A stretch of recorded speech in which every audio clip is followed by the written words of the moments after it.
Muito boa tarde, bem-vindo ao Sim, Não e Talvez, edição do dia 1 de fevereiro, primeira edição do mês, o mês acabou de começar e nós já estamos aqui preparados para falar de tudo o que se passa e darmos aqui a opinião, escutarmos a opinião da Patrícia Machado, do Francisco Brito e do Luís Pardal. Hoje vamos começar por falar de um ano de eleições, já aconteceram, as legislativas aconteceram há um ano, que deram uma maioria absoluta ao PS. Em Évora, no distrito de Évora, houve uma reorganização da representatividade. O PS manteve os dois deputados que tinha, Capolas Santos e Norberto Patinho, mas houve uma troca e pela primeira vez o PCP não elegeu um representante no distrito de Évora, João Oliveira, e entrou a representante do PSD, a estreante no Parlamento, Sónia Ramos. São dados que lançamos para a nossa conversa, em que a primeira pergunta, e vai já para o Francisco Brito. Boa tarde, Francisco. O que fica deste ano de maioria absoluta do PS, um ano depois de eleições? Muito boa tarde a todos, boa tarde aos colegas de painel, boa tarde ao Luís Matias e aos nossos ouvintes. Este ano de maioria absoluta do PS, no fundo, é o 7º ano de governo de António Costa. Portanto, temos aqui alguma continuidade a nível de políticas. Aliás, aquilo que temos sentido, se calhar todos, é que falta alguma alteração precisamente dessas políticas, falta alguma eficácia. E aquilo que vemos é que existe um cansaço, não só por parte da população que sente essa necessidade de ver algo diferente, algo que melhore realmente as suas vidas, mas também há um certo cansaço, um certo desgaste dos próprios membros do governo, apesar de alguns deles terem sido alterados, serem novos membros do governo, há um certo desgaste disto tudo e do próprio Primeiro-Ministro, que também parece não estar a conseguir controlar muito bem toda esta situação, quer do lado das políticas e das propostas que estão em falta, quer do lado da gestão da sua equipa, quer a nível de ministros, quer a nível de secretários de Estado. Parece que o carisma que António Costa e a habilidade que ele ia demonstrando ao longo dos primeiros anos de mandato e que era reconhecido pela população, tem passado a alguma arrogância. E de facto aí a maioria absoluta não é algo que traga pontos positivos ao país. Poderia trazer a estabilidade. Acredito que esta votação, que se traduziu numa maioria absoluta, foi muito por via disso. As pessoas queriam uma estabilidade. Não acredito que as pessoas tenham votado especificamente por acreditar no programa socialista e o programa de António Costa.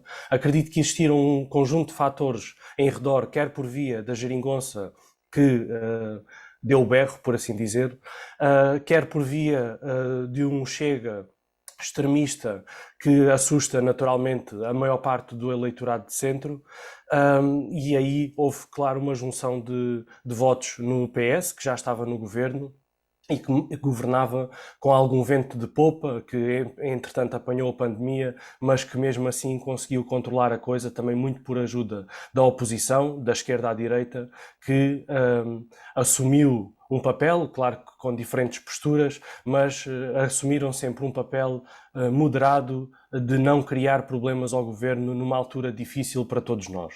E acredito que na volta desta situação toda, mesmo com a situação que estamos a viver agora com a guerra na Ucrânia, e toda a inflação que advém daí, António Costa não conseguiu manter a balança equilibrada e começa a acusar aqui, não só por via dos casos e casinhos que temos assistido, mas também por um conjunto de dificuldades que começam a vir ao de cima e que se começa a perceber que as políticas dos últimos anos não têm o efeito que a população gostaria que tivessem. Ou seja, não há uma melhoria clara das condições de vida das pessoas, as pessoas têm dificuldades, aumentando as taxas de juros, por exemplo, do crédito à habitação, as pessoas têm muita dificuldade em pagar os seus créditos, as suas casas, os salários não estão a aumentar e aí surgem depois umas pequenas e curtas medidas que eu diria que tentariam apoiar, ou pelo menos são vendidas como tal, mas que surgem pouco efeito, como foi a questão do vale do gás, como foi a questão da meia pensão, que depois esconde um corte, e por aí fora, e depois se calhar volto na segunda ronda a falar mais especificamente sobre o nosso distrito. Luís Pardal, e na tua opinião, boa tarde, bem-vindo. O que fica deste ano de maioria absoluta, a segunda que o Partido Socialista alcançou? Já passou um ano, que balanço fazes? Olá, muito boa tarde a todos, ao painel, à rádio e aos nossos ouvintes.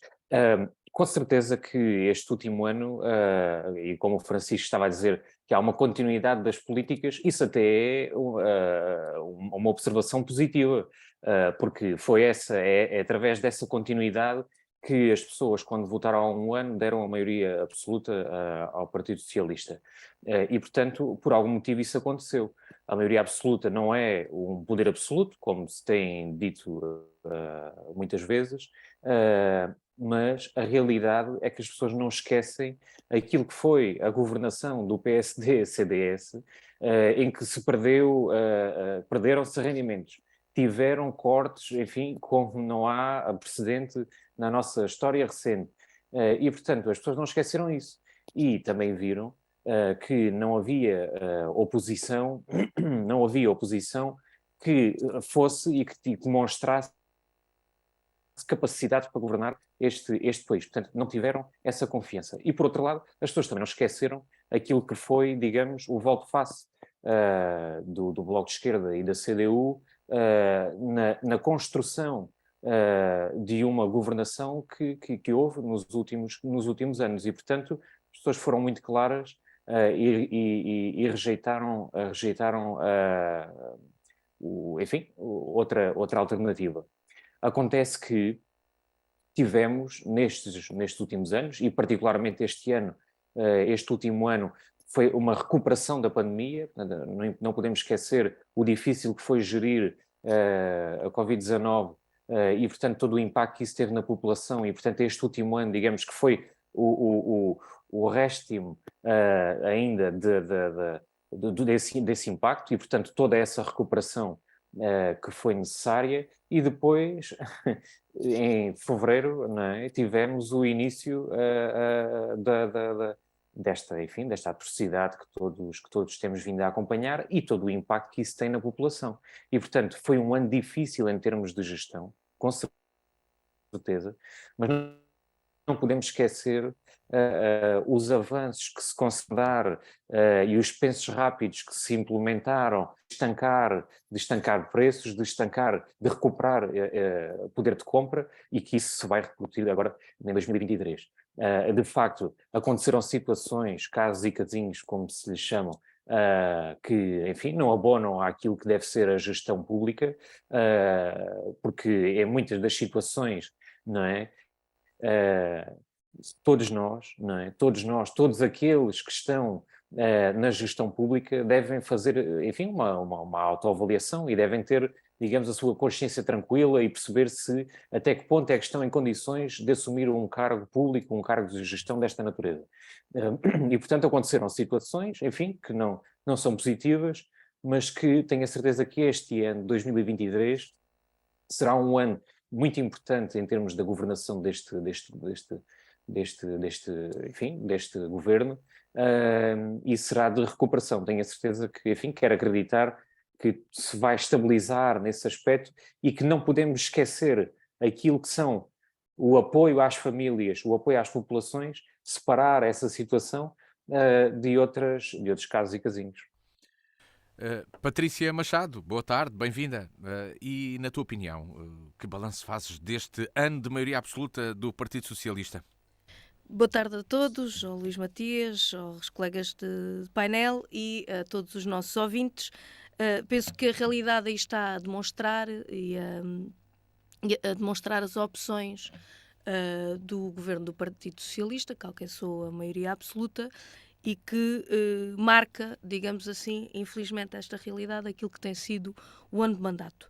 Em primeiro lugar, penso que é importante sublinhar de que, passado um ano, a vida demonstra as opções claras que o Partido Socialista tinha a quando da discussão do Orçamento do Estado para 2022, e que na altura o PCP alertou e sublinhou aquilo que estava em causa e que não poderia naturalmente acompanhar, que era o caminho de continuação de ataque ao Serviço Nacional de Saúde, por exemplo, em que aquilo que era apresentado iria na continuidade de uma linha que se estava a querer abrir, não de defesa e de financiamento, mas sim desvalorização, de ataque e do servidor que estamos a assistir para os serviços privados, com tudo o que isso implica da falta de resposta aos cuidados de saúde aos vários níveis.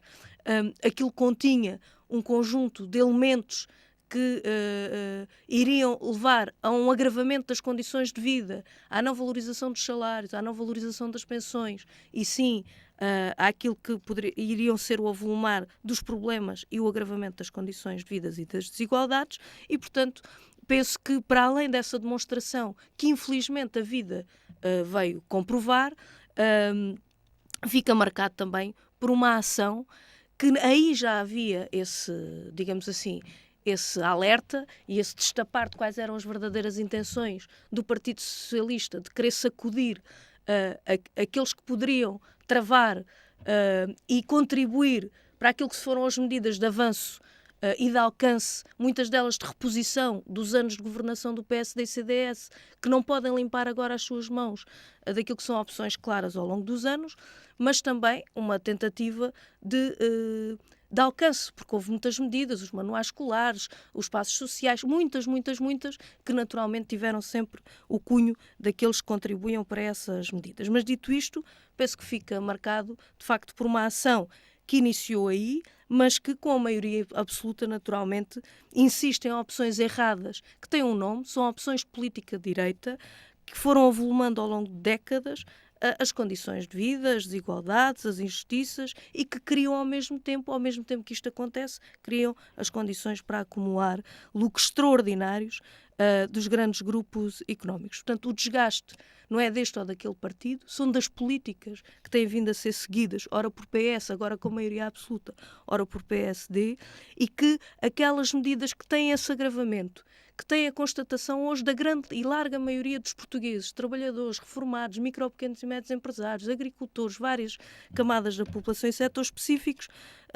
têm vindo a recolher o aplauso e o acompanhamento, mesmo que de forma encapotada do PSD, do Chega e da Iniciativa Liberal, que sempre que é necessário, junto ao seu voto, ao voto do PS, para não fazer passar as medidas. Isto foi assim nos anos em que o PS não tinha a maioria absoluta, nunca faltou o voto do PSD para fazer passar medidas que contribuíam para esse agravamento. Hoje já podem, digamos assim, recorrer muitas vezes à abstenção, porque o PS tem maioria absoluta, mas de facto, quando se trata de opções entre a distribuição da riqueza, ir para o capital ou ir para quem trabalha ou quem produz riqueza, não vê-se declarada a questão. Portanto, penso que fica marcado, infelizmente, por esse agravamento das condições de vida, ao mesmo tempo que se alimentam outro tipo de acumulações de lucros. Desta análise inicial de um ano de maioria absoluta, mais proximamente, a nível do trabalho parlamentar, Francisco Brito, será que uma maioria reduz a importância do trabalho parlamentar, a relevância do trabalho no Parlamento? Também tivemos aqui uma mudança nos representantes dos eleitores do Distrito de Évora. Eu acredito que a alteração pressupõe aqui alguns efeitos positivos, e acho que a questão de termos uma maioria absoluta não pressupõe que exista um menor trabalho parlamentar. Pelo contrário, acho que existe um maior trabalho da oposição em fiscalizar aquilo que são as medidas adotadas pelo Governo. Só esclarecer aqui e dar uma nota que parece que se tende a esquecer que as políticas aplicadas no Governo PSD-CDS foi para corrigir todas as trapalhadas que foram feitas pelo PS do engenheiro Sócrates, e que António Costa, quando entra para o seu primeiro governo, como todos nós sabemos como é que foi, porque não ganhou as eleições, apanha já um Portugal completamente diferente.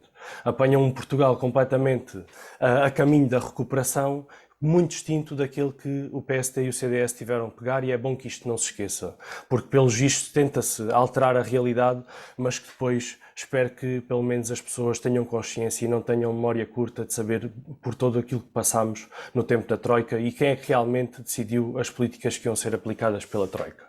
Em termos daquilo que é este primeiro ano de mandato principalmente ao nível dos deputados eleitos pelo nosso círculo eleitoral, e é bom também esclarecer aqui que as pessoas, quando votam nas legislativas e estão a escolher os deputados que as representam pelo círculo eleitoral onde estão a votar, isto muitas vezes é esquecido, e aqui houve uma escolha de 2 deputados pelo PS e de uma deputada pelo PSD. Eu acredito que quem escolheu votar no PSD fez a escolha acertada, até porque a doutora Sónia tem mostrado muita competência e muito interesse nos assuntos que nos têm preocupado também a todos no nosso distrito, como é o caso do novo hospital, as escolas todas pelo distrito, em especial a André de Gouveia, a Severino de Faria, ou a escola do Caldeiro, em Estremoz, que tem um problema sério em relação à questão da mobilidade, ou à falta de mobilidade de pessoas e o excesso de mobilidade de veículos pesados. Em relação ao nosso património, a questão da anta do Zambujeiro, a proteção do tapete de Arraiolos, que continua no papel e não passa para a realidade, a defesa de melhores condições para os professores, com as várias intervenções que têm tido no Parlamento e nas comissões, neste caso na Comissão de Educação, a defesa da segurança social, também com a defesa das condições para os trabalhadores da segurança social, e a presença no território, não é só a presença nos principais eventos, mas principalmente nas visitas regulares às populações, às associações, às escolas e às empresas, para não falar nas várias intervenções que tem tido em todos estes temas e noutros que transcendem estes temas, junto das populações locais, junto do poder local e no próprio Parlamento, que é para isso que foi eleita. Em oposição a este trabalho, só para concluir, vemos que o PS tem 2 deputados que, pronto, enfim, aparecem nos principais eventos, mas sem que exista um trabalho em prol da população do distrito de Évora, o que naturalmente nos deve preocupar a todos, mas em especial quem votou no PS. Luís Pardal, e que avaliação fazes tu do trabalho parlamentar? Será que perdeu relevância com esta maioria absoluta? Não, portanto, não acho mesmo que tenha perdido relevância, muito pelo contrário, enfim, o trabalho parlamentar continua com o mesmo número de deputados eleitos e, portanto, acredito que todos estão a fazer o melhor e a defesa pelas suas populações. Só uma nota muito breve. A governação do PSD, CDS, governou com a Troika, é verdade, mas as pessoas também não se esquecem de que esta governação foi muito além da Troika e, portanto, com a bandeira que não havia alternativa, mas havia alternativa e isso mais tarde depois ficou provado.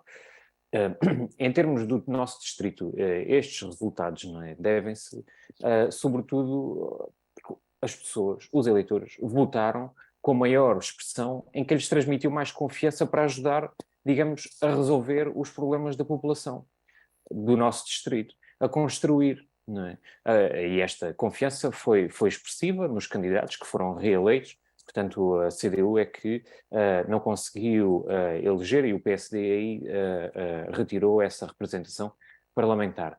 Mas estes 2 deputados que foram eleitos, eles são conhecidos e reconhecidos por conhecerem muito bem o nosso distrito, os nossos conselhos, e, portanto, por algum motivo foi porque as pessoas lhes reconhecem essa capacidade de trabalho e essa capacidade de levar aquilo que são os problemas locais, distritais, ao nosso Parlamento e, naturalmente, ao Governo. E o trabalho parlamentar não se faz só em redes sociais e algumas intervenções que se possam fazer. É preciso termos objetivos, é preciso que estes deputados que estão eleitos tenham uma visão sobre o nosso território e que apresentem propostas e que defendam aquilo que são os grandes projetos e projetos que tenham impacto no nosso distrito.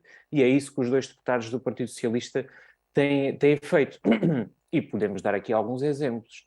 E há outro pequeno, grande pormenor. É que os nossos deputados, independentemente do partido em que são eleitos, devem de levar os problemas enfim, independentemente de quem são, enfim, estruturas que possam ter elegido pessoas de outros partidos. Dou-vos o exemplo, nomeadamente nos apoios aos municípios, não é? Que os deputados do Partido Socialista, na Câmara Municipal de Reguengos de Monsaraz, é que a senhora Presidente, enfim, que até é eleita pelo PSD, e portanto digamos, uma evidência de que não importam apenas as questões partidárias, muito pelo contrário.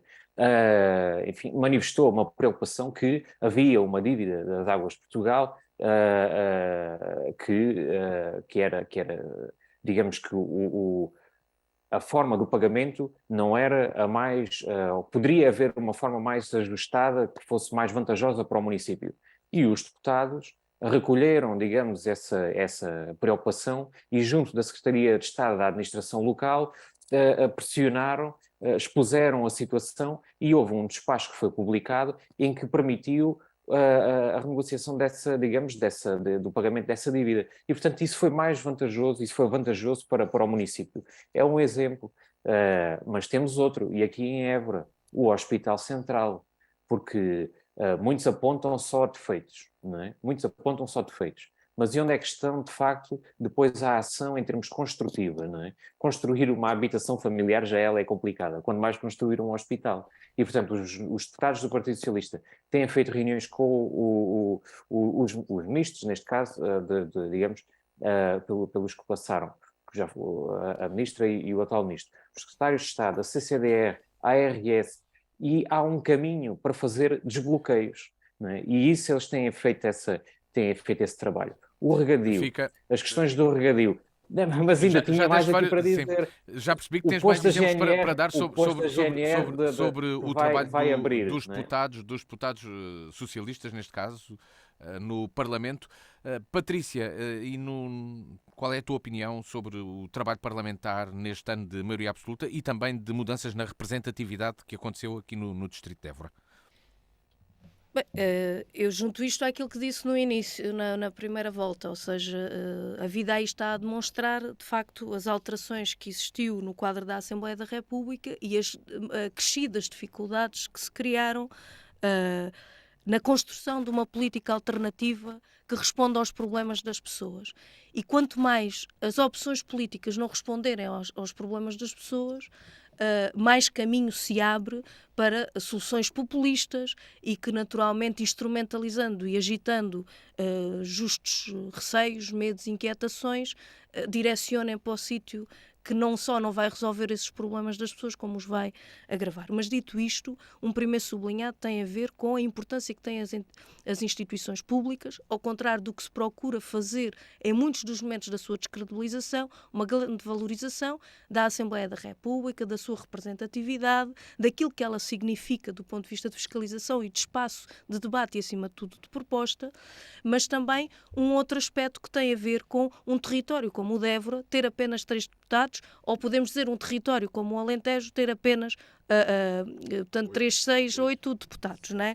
Pronto, isto poderia dar aqui outro programa, mas de facto aquilo que é 1/3 do território nacional, ter esta representatividade é outra discussão, pronto, mas dito isto, a maioria absoluta, um terceiro aspecto que queria colocar antes de chegar ao quarto e ao último, que tem a ver com os deputados. Só dar este elemento. Aquilo que hoje é a representatividade e o que significa uma maioria absoluta do governo do PS e dos deputados do PS é que o governo pode, mas não quer.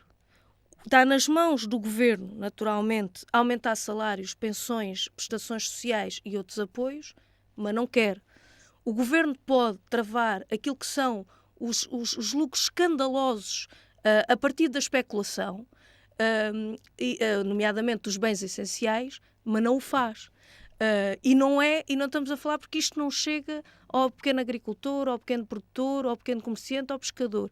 Vai direitinho para os hipermercados, falámos disto, aos grandes grupos económicos, falámos disto a semana passada, mas não quer. O governo pode travar a sangria para o sistema privado, por exemplo, da saúde, ou as questões da segurança social, ou da escola pública, mas não faz. Portanto, o que estamos a falar é que há as condições e os meios para ter opções políticas de distribuição da riqueza, daquilo que são a alavancagem do desenvolvimento dos territórios do país, da defesa da soberania, daquilo que são os principais problemas estruturais que o país tem e aquilo que são as medidas mais imediatas e necessárias, mas não faz. E não faz porque não quer, porque as opções políticas são, como disse na primeira parte, de outra natureza.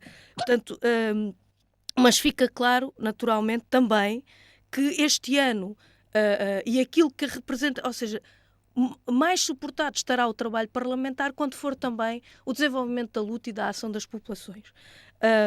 O PCP, mesmo não tendo eleito deputado, porque nós estamos a fazer a análise naturalmente dos resultados, mas eu concordo aqui com o Francisco Brito quando diz que é preciso continuar a esclarecer as pessoas que as eleições legislativas é para eleger deputados dos distritos e não para eleger governos e primeiro-ministro. Isso são realidades que há muitos anos se procuram alimentar até com a bipolarização. Será este ou este o primeiro-ministro e não a discussão de quem são os deputados? E isso leva, muitas das vezes, e neste caso em concreto, como foi dito, neste caso também pelo Luís Pardal, o receio de volta de políticas e de partidos da direita ao governo levou a que as pessoas tendencialmente votassem no Partido Socialista.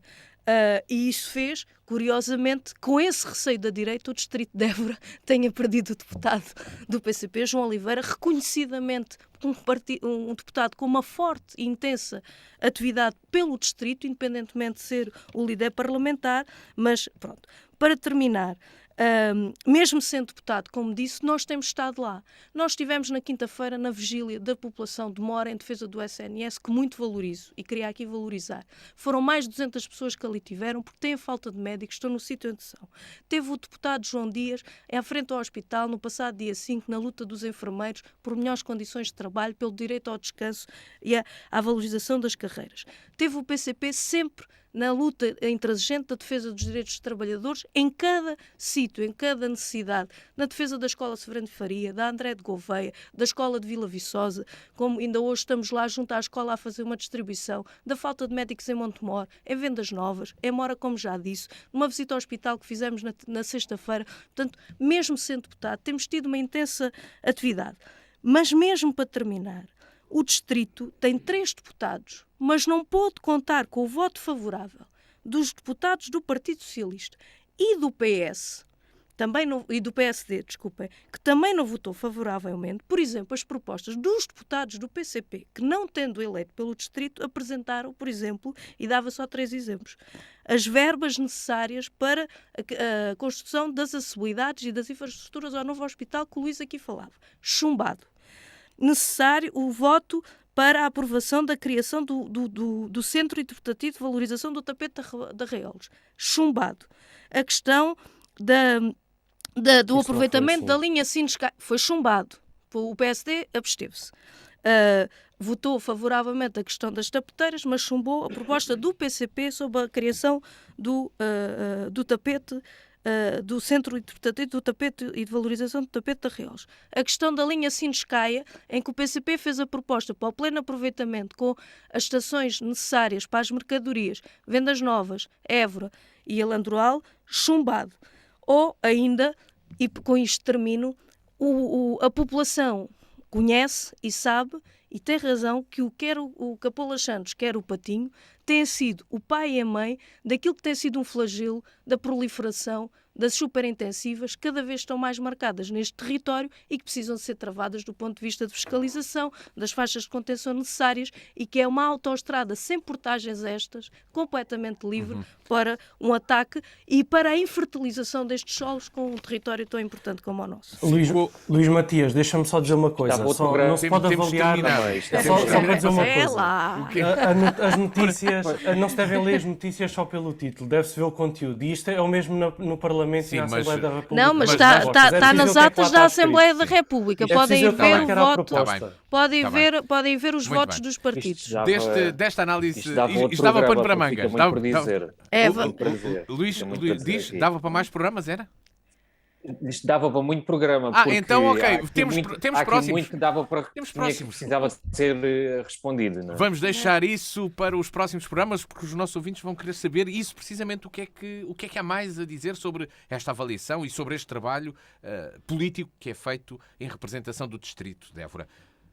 Em Évora decorreu a 4ª Cimeira de Energia e do Clima, que teve como tema central a mobilidade. Foram vários os intervenientes que apresentaram mobilidade sustentável como objetivo para uma vida mais saudável e para as cidades focadas para as pessoas. Este é o tema que nos traz o Francisco Brito. Francisco, o que é que queres destacar desta Cimeira da Energia e do Clima que decorreu aqui em Évora? Curiosamente, numa semana em que foram realizados, no prazo de 7 dias, mais 2 eventos relacionados com clima e energia. Um sobre pobreza energética e outro sobre adaptação às alterações climáticas. Foi uma semana, digamos, em cheio, aqui em Évora, sobre esta temática, mas vá com pormenores diferentes. Aqui, a mobilidade. O que é que destacas e qual a tua preocupação?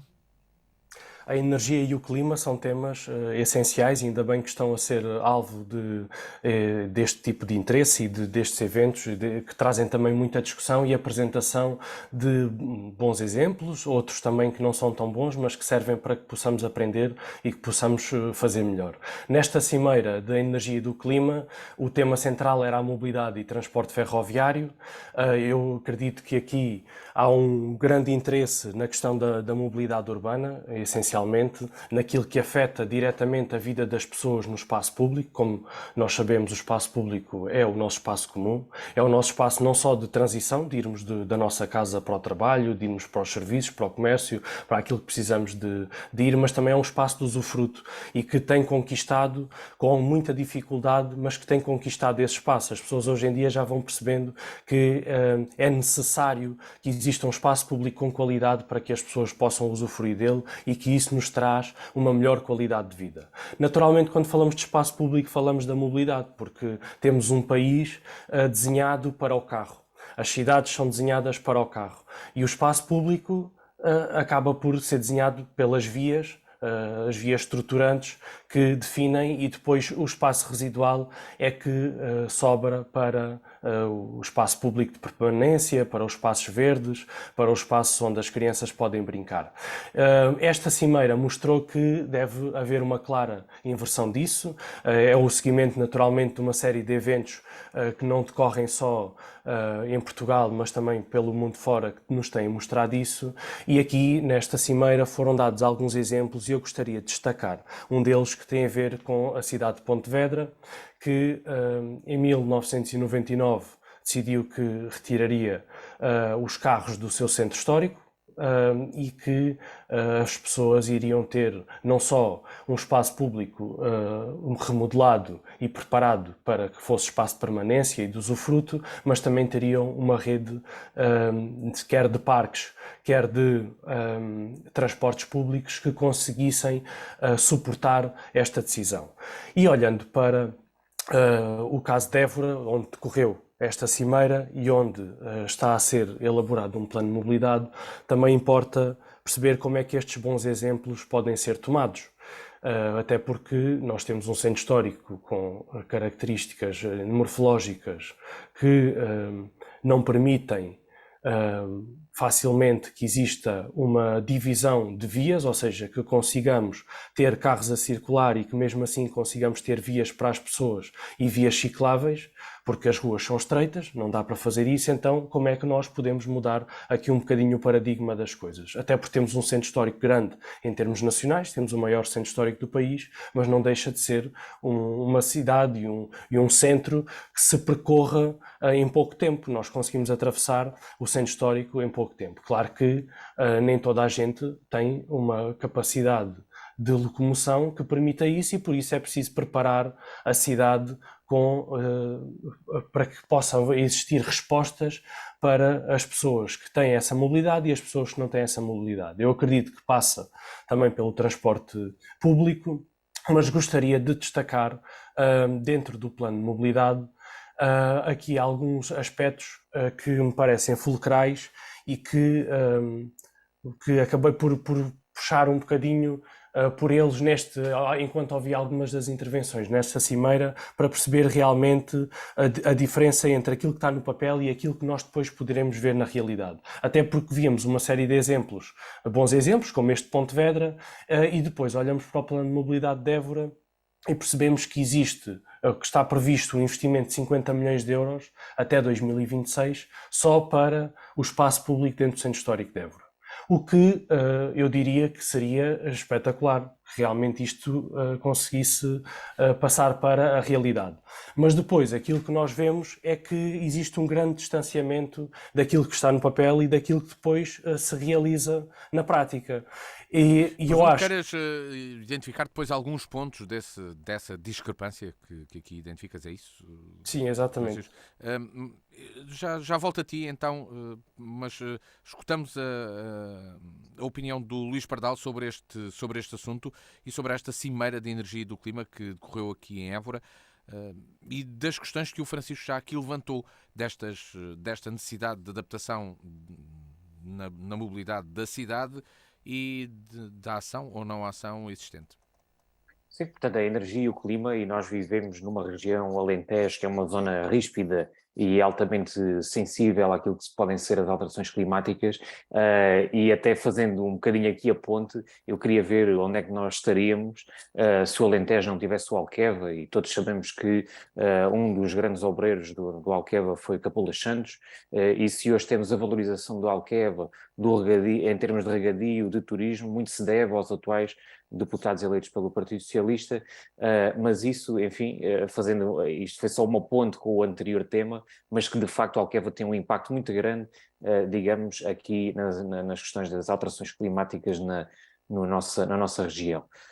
Sobre as questões da matéria da mobilidade, e aqui mobilidade sustentável, e digamos, relacionada com as opções mais ecológicas, mais ambientalmente mais conscientes, eu penso que isto está dividido aqui, digamos, em duas esferas, não é? A primeira, nas medidas e nas políticas que são implementadas pelas autarquias, isto por um lado. E por outro lado, depois, mas não menos importante, também está na mão de todos nós. Ou seja, é preciso que exista aqui uma compatibilização destes dois fatores, portanto, por um lado, aquilo que é disponibilizado pelas autarquias, em termos de espaço, de organização do espaço, e por outro lado, as nossas opções enquanto indivíduo, porque, enfim, uma coisa casa com a outra. Se nós não tivermos as infraestruturas públicas, o ordenamento do território preparado, e digamos que seja um motivador também das pessoas alterarem os seus hábitos, não é? Enfim, não será fácil conseguir compatibilizar uma coisa com a outra. Agora, um bom programa de políticas de mobilidade urbana, neste caso sustentável, deve ter em conta aqui, digamos, aquilo que são os pilares estruturais daquilo que é a sustentabilidade. E aqui entramos sustentabilidade ambiental, económica e social. E, portanto, digamos que é com estes três focos que as autarquias devem incrementar mudanças. Nós dizemos muitas vezes que vivemos numa cidade de 15 minutos. E o que é este conceito? No fundo, o conceito de cidade de 15 minutos é que nós possamos percorrer a pé a uma distância de 15 minutos e consigamos, digamos, chegar a todos os serviços que são essenciais. E a nossa cidade de Évora permite isso. Agora, de facto, se não for repensado com o aumento de espaços para peões e ciclovias, não é fazer uma ciclovia... como, enfim, é significativo, mas não é só, enfim, aquele troço. Não, tem que haver uma coerência, tem de haver uma estratégia que possa, digamos, facilitar os percursos pedonais e cicláveis e que isso seja motivos de atratividade. Há inúmeros projetos técnicos na Câmara Municipal, mas depois esbarram numa decisão política e, portanto, é preciso haver essa... digamos, coragem, de facto, de implementar mudanças que sejam enfim, estruturais e investir. Enfim, nós todos, muitas vezes ouvimos dizer que a Câmara já não se encontra, portanto, com uma dificuldade económica estrutural. Bem, enfim, estamos à espera, não é? Mas, enfim, em termos de mobilidade, de circulações mais coerentes à volta da muralha, a relação da ecopista, que eu sou um grande defensor da ecopista, não, enfim, porque a ecopista é uma estrutura pedonal que faz uma grande relação, não só em termos desportivos, mas inclusive em termos sociais, tem uma componente social muito interessante e pode fazer ligação às escolas, a espaços verdes complementares, a criação de um corredor verde, e ainda há pouco tempo o Grupo Correr em Évora plantou uma série de árvores ao longo da ecopista. Isto tudo se relaciona com a mobilidade. Nós daqui a 40, 50 anos, não é? Se hoje temos 50 graus, daqui a 40, 50 anos, eu nem quero imaginar como é que nós poderemos estar se não tivermos corredores verdes mais consolidados. E, portanto, isso precisa de começar Mais a um ser desafio, não é? trabalhado para já. Mais um desafio, Exato, os exato. corredores verdes. Mas já Patrícia vou a Machado, mais. sim, Patrícia Machado, desta Cimeira de Energia e do Clima, com o tema central da mobilidade, como o Francisco já aqui trouxe, já com estas opiniões que aqui surgiram e também com esta crítica do Francisco entre o que está planeado e aquilo que acontece na realidade, o que é que tu destacas deste encontro? Eu acho que há, desde logo, uma matéria que tem toda a atualidade e todo o interesse, que é de facto discutir e aprofundar a matéria em si e como é que as respostas que se encontram em torno desta matéria podem servir a região e podem servir o interesse de quem nela vive e trabalha. Porque qualquer investimento, infraestrutura,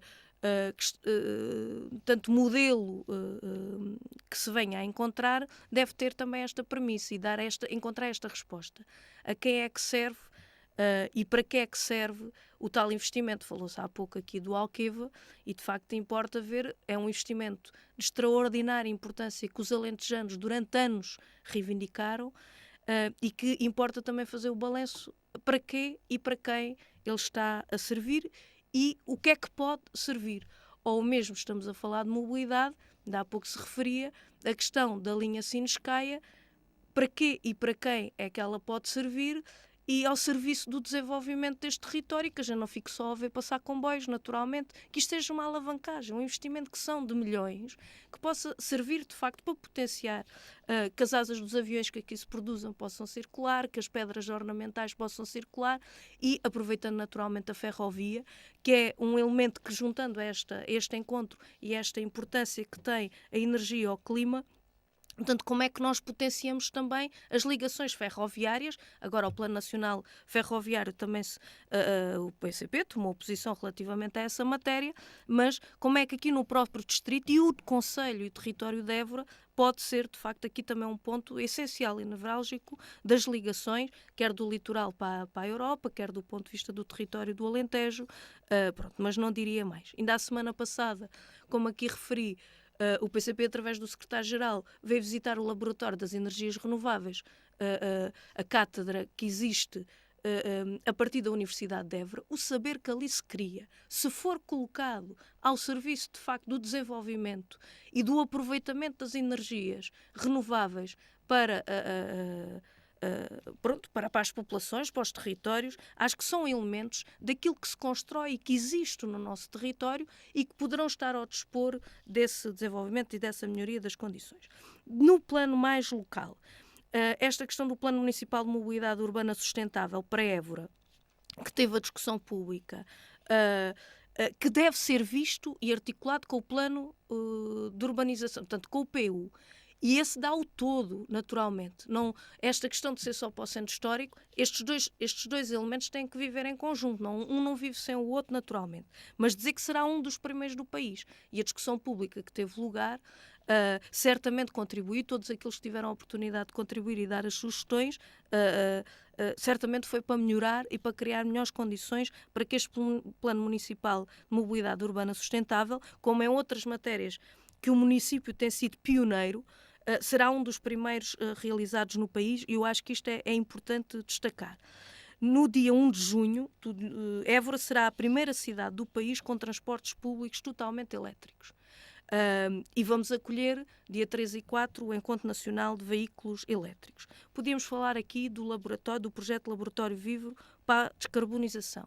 Toda a linha, que naturalmente depois tem que se cruzar com estes planos que estão em marcha, dos acessos pedonais, do acesso à cidade, como é que se liga e o ordenamento do território da cidade se pode construir a partir dessa vivência dos bairros, das zonas, não é periféricas, porque a cidade hoje é vista no seu todo, mas que precisa de facto cruzar melhor e evoluir nesta ligação da vivência dos bairros com a cidade e que os próprios bairros possam ter essa vivência, essas ligações. A questão do reforço dos transportes públicos, depois poderemos desenvolver na segunda parte, são elementos que tiveram e estão em discussão, que este plano de mobilidade não pode ser desligado do PU e de outros instrumentos que estão em discussão e que naturalmente todas as contribuições são profundamente importantes para melhorarmos e capacitarmos melhor a cidade. Dizer que também concordo que os elementos e as características de uma cidade de património têm idiosincrasias, digamos assim, no bom e no sentido mais exigente e mais complexo de mesmo essas criações, por exemplo, de ligações pedonais, muitas das vezes exigirem recuos e avanços, por exemplo, a questão da estação de caminho de ferro para o centro da cidade, pronto, que sabemos que havia um projeto, que houve, portanto, necessidade de refazer por questões da Direção-Geral de Cultura e, portanto, não estou aqui a discutir se corretas, se incorretas, portanto, certamente tiveram razões do ser, mas, portanto, tem exigências, isto para dizer que tem exigências no sentido daquilo que depois, mesmo o tempo em que é concretizado, os meios em que é concretizado, mas isto para valorizar, de facto, o esforço, mesmo o projeto Life Água de Prata e tal, que são tudo elementos e projetos que, de facto, são inovadores, são pioneiros e que têm esta questão na ordem do dia, dos problemas do clima e do ambiente e do que é que isso pode fazer. Francisco, há pouco tu falavas da discrepância entre o que está no plano e o que é feito. Em Évora já há muito tempo que se fala, por exemplo, de retirar os automóveis da zona da Acrópole.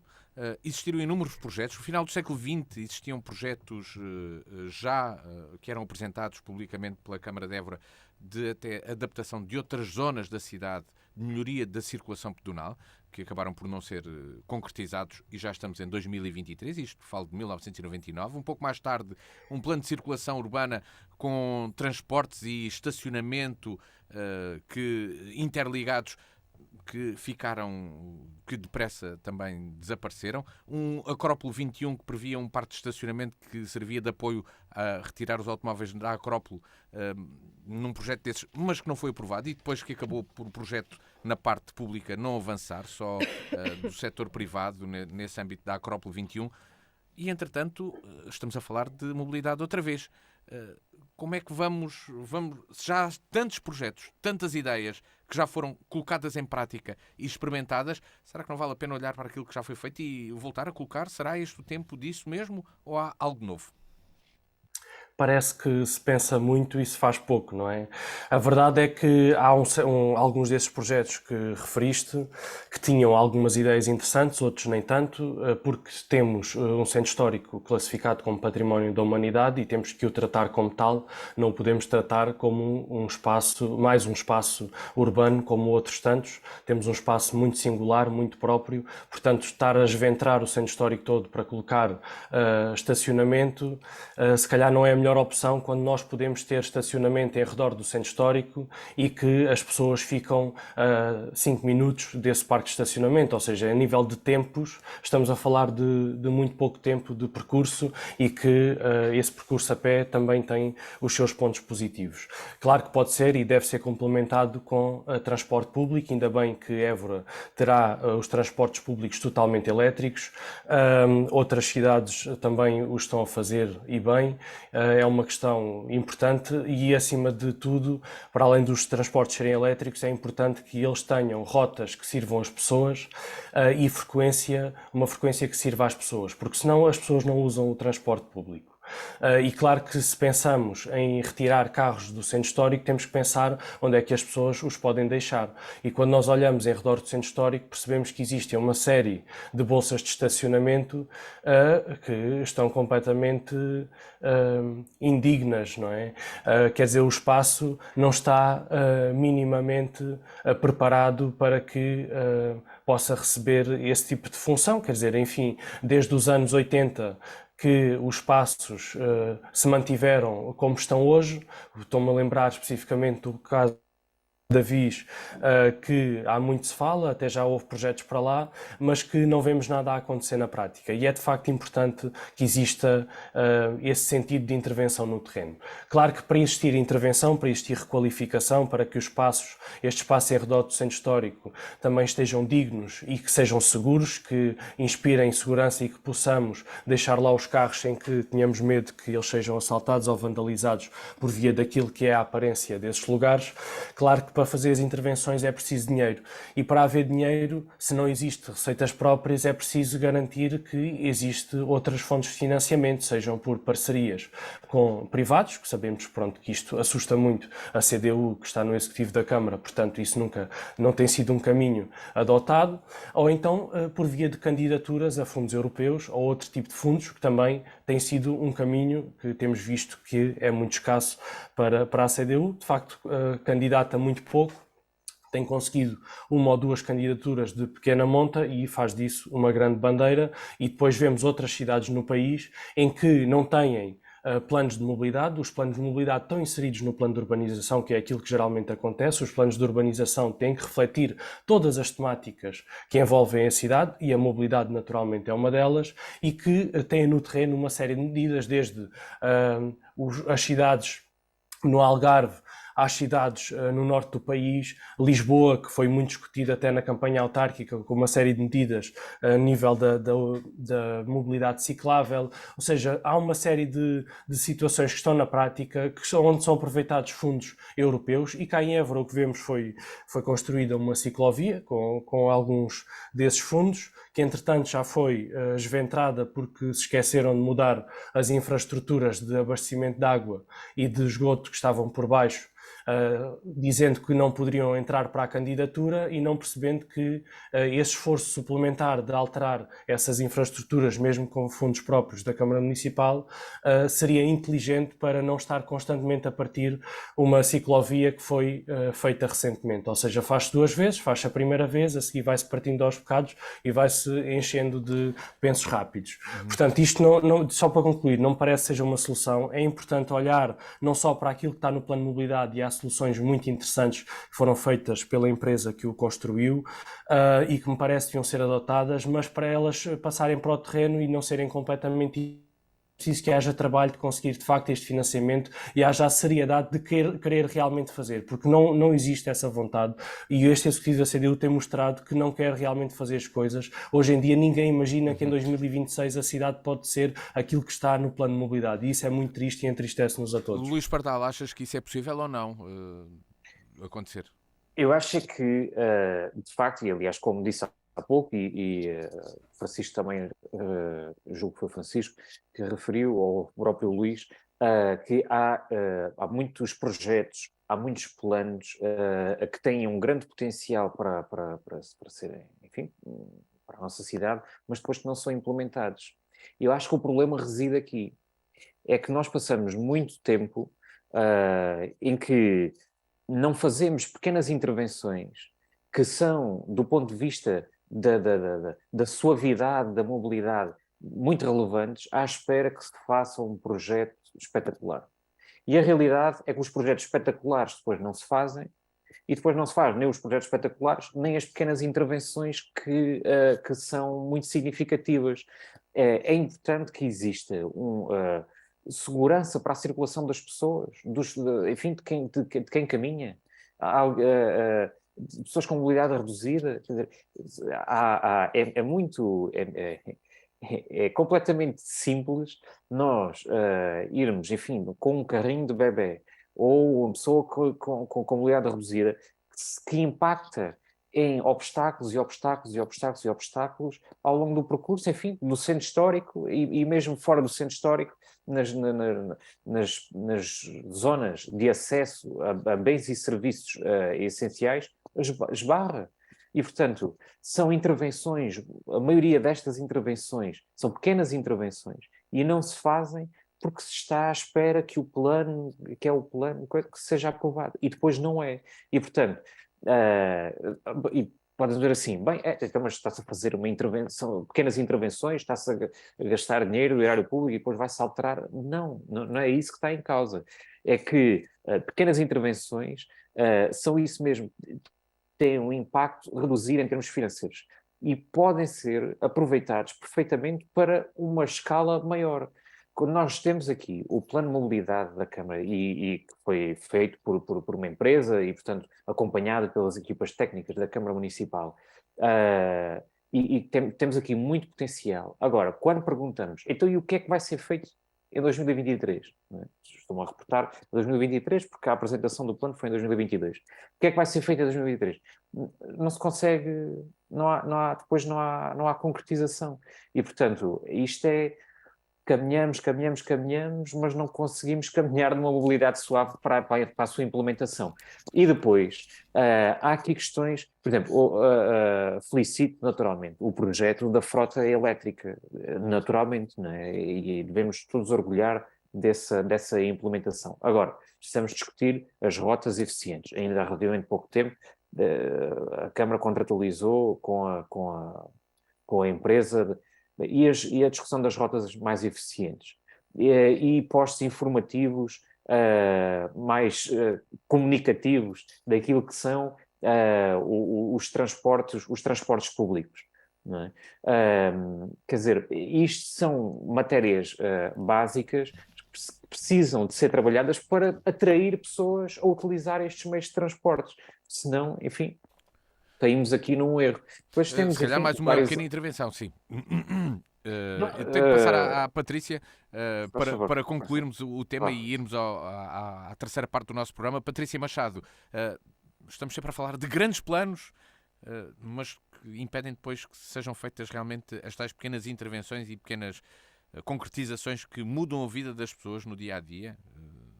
Aqui, por exemplo, ia buscar um exemplo, Alcaturar, parques de estacionamento estão em terra há 30 anos.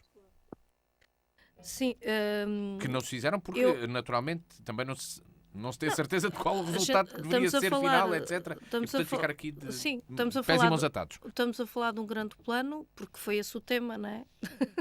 Do grande plano, e de que é importante discutir este grande plano, porque muitas vezes este grande plano, aliados a outros planos e outros instrumentos, permitem uma visão e uma estratégia a construir a médio e longo prazo que não substitui, e concordo, aquilo que são os vários investimentos que precisam de continuar a ser feitos, dotando e capacitando o município de recuperação dessa capacidade perdida ao longo da governação do Partido Socialista na Câmara, que fragilizou muito a capacidade operacional de resposta, os veículos obsoletos, a falta de pessoal, um pessoal envelhecido, portanto não vou aqui dizer mais. Essa capacitação demora também tempo a recuperar, mas recuperada que está, portanto, é necessário continuar a investir. Agora, é extraordinário que se faça um balanço em que se procura fazer passar a ideia que nada está feito. Ainda há pouco falávamos que a memória não era curta e nos lembrávamos da governação do PSD-CDS. Ora, para o caso municipal também importa que a memória não seja curta. As pessoas certamente se lembram como é que era a cidade, o centro histórico, a falta de vida, a capacitação que existia e aquilo que tem vindo a ser recuperado. E é o quê? O que é que recuperaram? Antes de colocar aqui exemplos concretos, só dizer o seguinte: quando se fala em financiamento, é bom que se diga mais uma que foi apresentada pelo grupo parlamentar do PCP de financiamento para a construção da variante de Évora. Foi chumbada pelos deputados. A questão do IP2, que agora está associado ao PRR, vamos ver, mas os estrangulamentos que isto cria, não há de ser a Câmara Municipal que vai construir e finalizar o IP2. São os sucessivos governos que têm arrastado. E está a população no PRR. eu acabei de dizer que agora associou-se ao PRR. Vamos ver. Deputados do Partido Socialista. Vamos ver. Os deputados, quer dizer, o governo associou aquilo ao PRR. Agora vamos ver.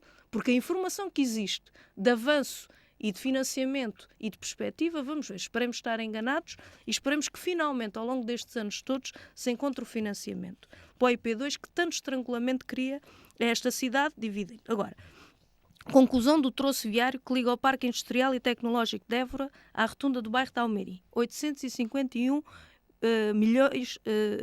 mil euros, 525, desculpem-se, 851 mil euros. Construção de uma nova placa de circulação pedonal no troço do caminho 1094 do bairro de Almeirim, 47.537 euros.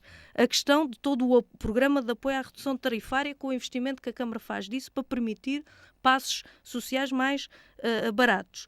A questão da alteração do plano de estacionamento do Largo Portas de Moura. O regulamento do Parque de Estacionamento Municipal da Praça Joaquim António da Guiar, para além da recuperação que foi feita no parque atrás do Garcia de Rezende. A melhoria das condições de circulação e estacionamento na Rua Frei José Maria Évora e Rua Dom Teotónio de Bragança, na Vila Lusitano, com a criação de 30 novos lugares de estacionamento em Espinha. A aprovação do plano de construção de passeio entre o bairro Senhora da Saúde e o bairro Santa Luzia, que seguirá para consulta prévia de interessados por um valor de 86.277 milhares de euros. Pronto. A alteração ao plano de circulação e trânsito da Azaruja, a aprovação da minuta do contrato e da adjudicação da empreitada requalificação do interface modal no Recio de São Brás, os transportes urbanos de Évora com o contrato para formalização do apoio e densificação do reforço da oferta de transporte público, e poderia aqui colocar, para além daquilo que foi o acesso pedonal do bairro do Bacelo à cidade, que já está feito, felizmente, e que é extraordinário, e daquilo que é a reparação da rede viária, em que quilómetros e quilómetros têm sido reparados a partir do investimento da aquisição. É verdade, é verdade. A partir da aquisição, a partir da aquisição de um equipamento que está longe de responder aos muitos quilómetros profundamente degradados ao longo dos anos e que naturalmente não se reparam, e eu acho que há uma profunda consciência do que há para fazer. Nem todos os meios estão assegurados para o fazer, mas há um caminho e um objetivo e, portanto, precisamos naturalmente de continuar a investir, de continuar a candidatar, porque não é verdade que não se esteja a candidatar. Acho que podem vir aqui os exemplos concretos do que é que não se candidatou e prosseguir neste caminho, que naturalmente ainda é longo. Agora, tentar apagar uma borracha, quer da capacidade que a Câmara perdeu ao longo dos anos e que tem estado a recuperar, e um profundo comprometimento para que o investimento seja feito, está no ritmo que era necessário. Para que daqui a 3 anos o plano de mobilidade possa estar implementado. Exatamente, não está longe de se conseguir concretizar aquilo que são as necessidades reais das pessoas. Sobre isso não há dúvida nenhuma. Mas que nada está a ser feito, não é possível que se diga e que se procure apagar uma borracha com o esforço que tem sido desenvolvido. Já estamos com tempo a mais no nosso programa, sim, não, talvez, Francisco Neto, para concluirmos.